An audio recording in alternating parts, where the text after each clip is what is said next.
guys, welcome back to my channel Safiran Nur Aziza.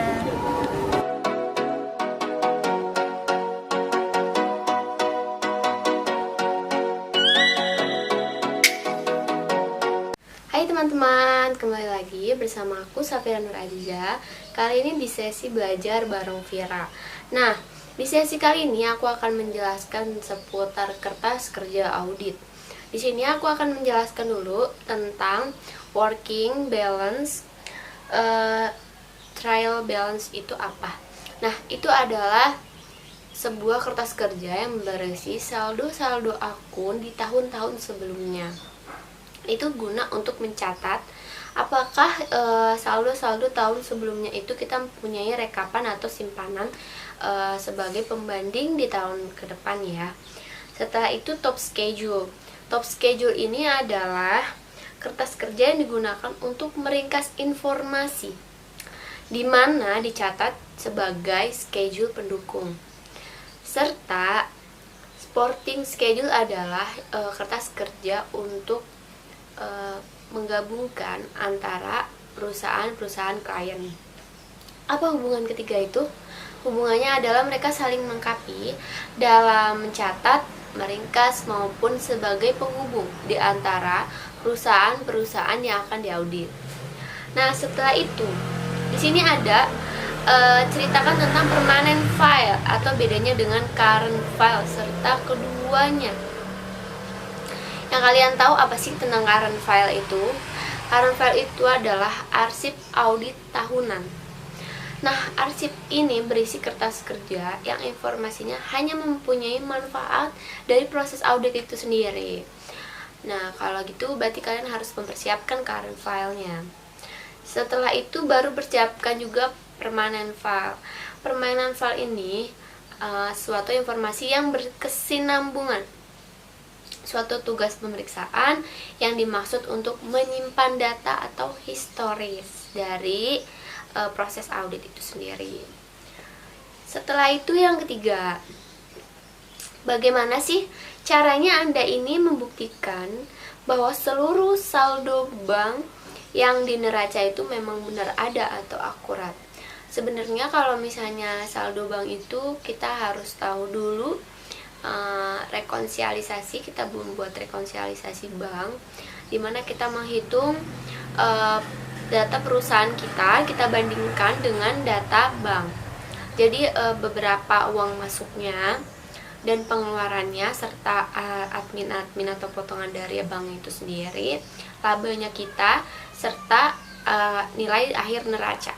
Nah, kalau yang satunya lagi yang bank juga sama, dimana dia punya saldo akun awal, dikurangin juga pengeluaran dia potong dari perusahaan, serta hasilnya adalah neraca dari perusahaan itu sendiri. Nah, itu rekonsiliasi ya.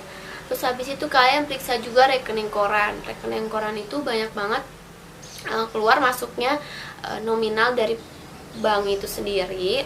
Biasanya ada BRI, BCA dan segala macam ya yang memang bersangkutan dengan bank-bank itu. Dan lihat juga buku besar tahun-tahunannya, apakah ada yang harus dipotong atau tidak. Terus yang keempat ini, kasus kedua aku itu kemarin tentang perusahaan manufaktur. Itu bagaimana membuktikan nilai material yang wajar. Nah, membuktikan nilai material yang wajar ini kalian bisa lihat dari total aset, aset bersih, dan jumlah pendapatannya. Serta beberapa levelnya itu materialistis keseluruhan. Apakah secara keseluruhan materialistisnya itu sudah benar atau belum? Kalian harus mengoreksi dan juga mencatat. Setelah itu materialistis pelaksanaannya. Di dalam pelaksanaan itu ada eksternal maupun internal di dalam perusahaannya. Maka kita harus tahu dulu prosedur-prosedur dari perusahaan itu sendiri. Serta yang ketiga itu spesifik materiality. Spesifik ini biasanya ditetapkan ambang batas nilai yang telah dikoreksi. Jadi kalau udah dikoreksi nih, kita tahu apa saja hasil-hasil dari audit kita sendiri. Dan yang kelima ini, pada tugas besar aku yang kedua, Jika misalkan ada orang yang mengungkapkan kecurangan, seperti apa kertas kerjanya?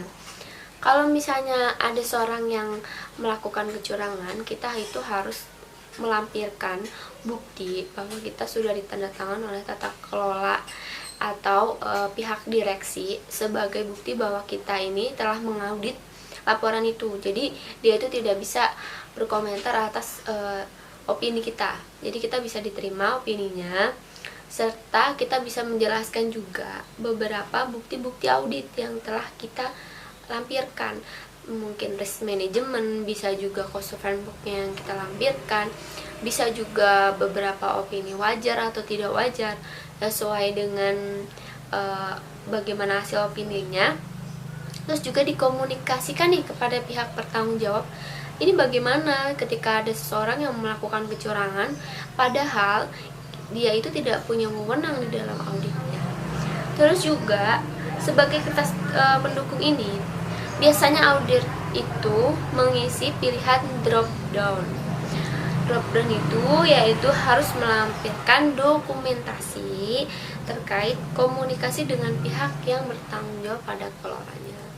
Jadi kita harus pintar-pintar dalam meneliti atau dalam mencari tahu siapa yang melakukan kecurangan itu. Oke, sekian dan seputar kertas kerja audit. Nanti aku akan jelasin di sesi kedua aku, dimana kita harus melihat dari segi atlas. Nah, oke, see you in the next vlog. Bye bye.